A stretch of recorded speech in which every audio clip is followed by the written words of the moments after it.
Coach Ben Olsen here. We'll start with questions here in person, then we'll take one or two on Zoom. Ben, you guys really hadn't trailed at halftime very much this season as a whole, and done into the playoffs. How do you think that affected this game overall, just having been in the right position? I don't know if, the goals change games. I mean, the set piece hurt us right before half. That's a tough time to give it up. But, I still thought at halftime with some of the adjustments that we spoke about, we had a good opportunity to get back in the game. And, it was a little bit of a punch in the face, but I thought the start of the second half, we came out sharp. And we were dialed in and implemented some of the adjustments that we talked about. But listen, they're a very good team, and they're the champs for a reason. And I think we saw a lot of that. We saw that tonight. And it's one thing to play them in the regular season, 100-degree weather, and playing a half team when they're playing CONCACAF. It's another thing to come in here and beat them in the playoffs, in the Western Conference Final. They're the bar. They're the standard. I think we saw that tonight. We were going to have to be close to perfect. We were going to have to, the few looks that we got, we were going to have to nick one. We were going to have to be better on set pieces. And there's just so many little things that you have to do here to get out of here with a win. And we didn't necessarily do that. But we'll learn from it. I think we saw today what it looks like. And now we go back in the off season and try to get better and say, okay, what do we need to get to there? And that's part of this theme now. And we can lick our wounds, but we want to start working on next year right now, and how we get better, and how we sustain this type of momentum that we've built with this franchise this year. And so it hurts, but there's so many positives. Reigniting a franchise is,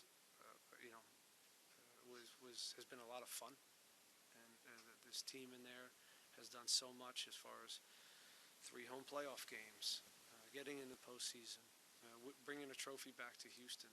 These are not easy things, and this team did all of that. So, again, it's going to hurt tonight, but I think when we digest this, we'll look back on this season as hopefully a springboard to more seasons like this, but also one that a successful one. You guys controlled the possession most of the game, especially in the first half, but you weren't able to put the ball in the back of the net. Well, we had possession, and we had good looks from. We really have one good look, right?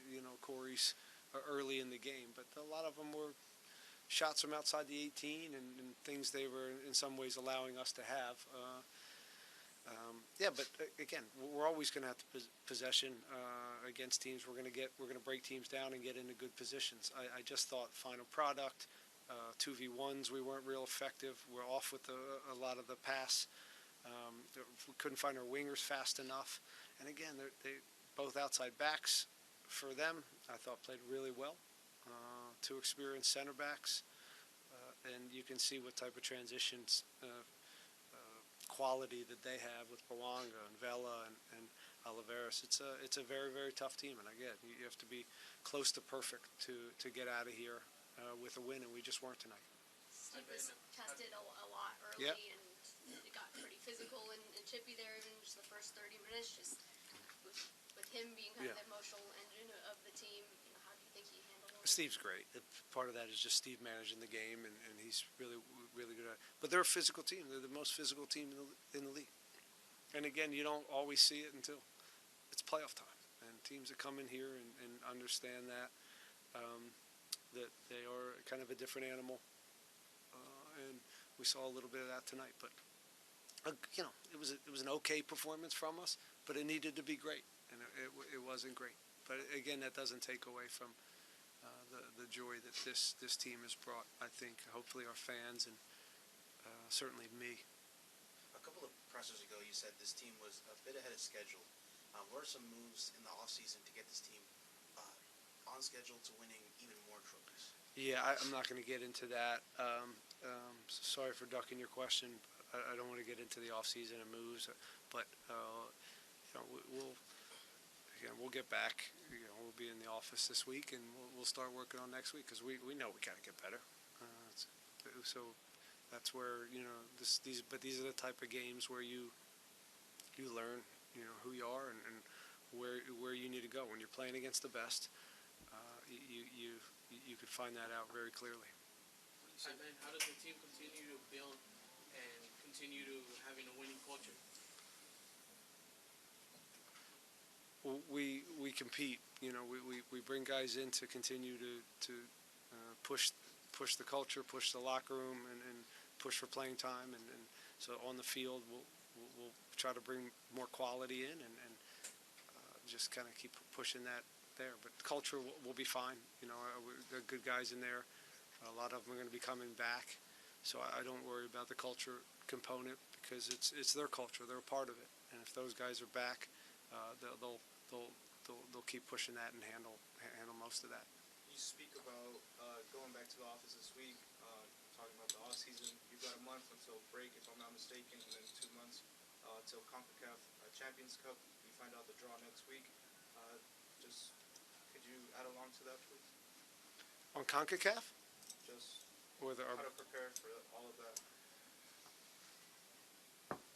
Yeah, we'll see. I don't have a lot of when I say we'll get back in the office, is we got to wrap this season up.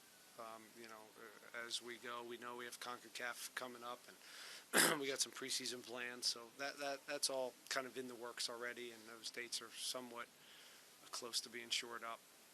So yeah, it's a neat challenge for this group. It's another step to kind of furthering our brand and our awareness in the kind of the Americas, and just more opportunity for us to kind of find out about ourselves. Mr. Ben, I would say congratulations. It's been a beautiful journey. Thank you. Right from when you got this job, a lot of people didn't give you the opportunity to do what you've done. But I want to say you've done a marvelous job for Houston. Thank you, sir. Dynamo. And you don't have to put your heads down anyhow. You have to raise your head high because you did an amazing job. Houston, before, used to be a team that was like the biggest team in the MLS. But right now, Dynamo is up there as a team to compete with other teams. So going forward to this, I would call it a victory whenever lost because under a short period of time, this team was able to come together and achieve this feat. So going forward to next season, what do you think that can make it to for the first time solidify and win a championship next season? Yeah, again, as I said, these games teach you a lot about your team, and because when you play the best, you see it very clearly. Some of your deficiencies, and you always want to add, right? You always want to add better players and more competition at spots, and get bigger, faster, stronger, better. So we got a good Asher Mendelson and Pat and our scouting system. They'll keep pushing the envelope and getting us the best players we can to keep getting this team better. But there's a good core. What did you learn just throughout? I know it's hard to reflect right after the season ends, but about this group as a whole, just throughout the course of this season. I learned a lot. Yeah, I learned a lot of. They taught me some things for sure. I think they taught me to enjoy the ride a little bit more than I had previously done in my last job. But the enthusiasm that they brought every day, and was just so it was so fun to be around, and I think if anything, that's the takeaway of the year, that we won, but we won in an enjoyable way, in a way that was pleasing to the eye, and I also learned that there's real moxie in there. There's winners. There's guys that are not afraid of the big moment, and that's a nice thing to have. What do you say to your players after the match? I just told him how proud I was, and really just thanked him for the year. You know, again, I didn't want to talk about myself in there, but this was I really, was thankful for them, coming back after, my 10 years at DC United, and to restart and to have this group to restart my career with. I'm just very, very thankful for the energy, the enthusiasm, the quality, and them being a part of energizing and putting a fire back in the Houston Dynamo. And I know you have experienced players, but a team like LA, do they play on that aggression and on that physicality? They're the most, yeah. That's. To try to There's get the obviously team out of their there's obviously serious quality on this group, but the physicality, set pieces, and just again their ability to turn it up in the playoffs and play at a high level, and also I don't want to say bully you, but they have a little bit of that to them, and you need that if you're going to be the best in this league. You have to be athletic, and you have to be good on set pieces, fast, transition, dynamic players, and grown men in the midfield, and they got a little bit of everything. All right, guys, we're going to wrap up on Zoom. Hey, Jesus, go ahead. Hi, Coach. Tough loss. Tactically speaking, can you tell us, did you expect such a high pressure from LAFC, and did you think your team was going to be able to break through? Clearly, they didn't break through as much. Can you speak to us on the tactic that you saw from LAFC? Well, I thought we broke through enough on their press. I didn't think their press was that great. I thought we bypassed it quite a bit. It was then the next phase that I thought we kind of let ourselves down on. So the initial press was fairly easy for us to break at times. We just, I thought there was just way too many turnovers once we got past their first phase of pressure. Mikael had to be substituted out due to a concussion. First of all, how is he? And then second, we saw how frustrated he was coming out. Clearly, he was a strong player throughout these playoffs. Did that kind of change your substitution pattern that you possibly had in mind? No. It was just a 1-for-1. It was just teenage going in for him, so it didn't really change anything that we thought from a game standpoint. We threw a little bit of the kitchen sink there, tried to go with two forwards, tried to get Brad Smith on for service and put more balls in the box. It was, left us open for more transition, but I thought it was worth the risk. We made it interesting there. We had a couple looks and created some more set pieces, but in the end, not enough good looks from us. Thank you so much, Coach. Herman, go ahead.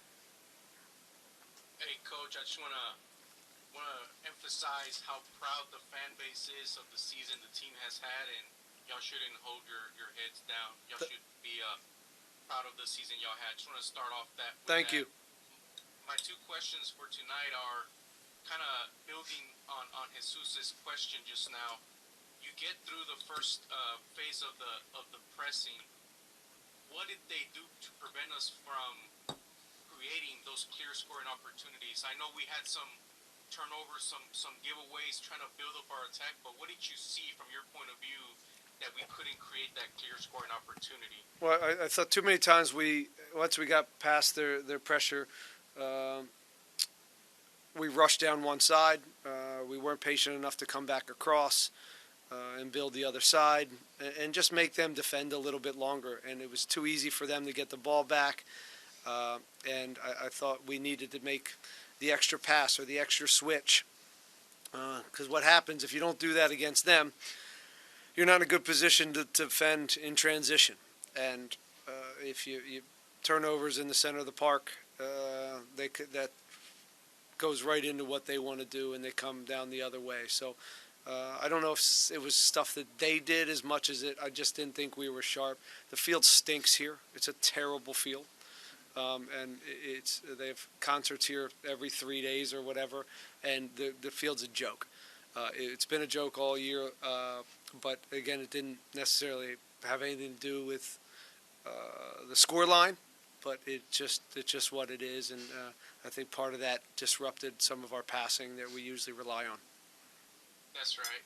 And lastly, it was a rough end to the first half, to concede right before the half.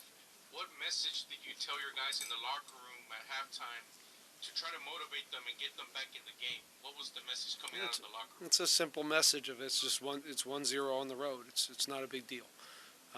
The timing of it hurts a little bit, so it's really about just giving a few adjustments. And I thought again we implemented those in the second half, and there was real belief. So it wasn't. I think when you're down 1-0 on the road, it's not the end of the world, and we just couldn't break through. We just didn't have the quality, kind of once we got into their half, to hurt them in any consistent way. So we'll look back on it again. It's a learning experience for our players. It's a learning experience for the coach. So this is what it's about. But I think we played what I think is the best team in the league in their building, and in the end, again, we needed to be perfect on set pieces. We give up an own goal. These are things, Corey's chance. We got to finish that. You got to score it. So these are things you have to do if you're going to win away against LAFC. And again, we just didn't do it tonight. Thank you, Coach. Our listeners wanted me to tell you that heck of a year and looking forward to next season. Appreciate it. Thank you. All right, guys. Thank you. Thank you, Ben. Good. Thanks.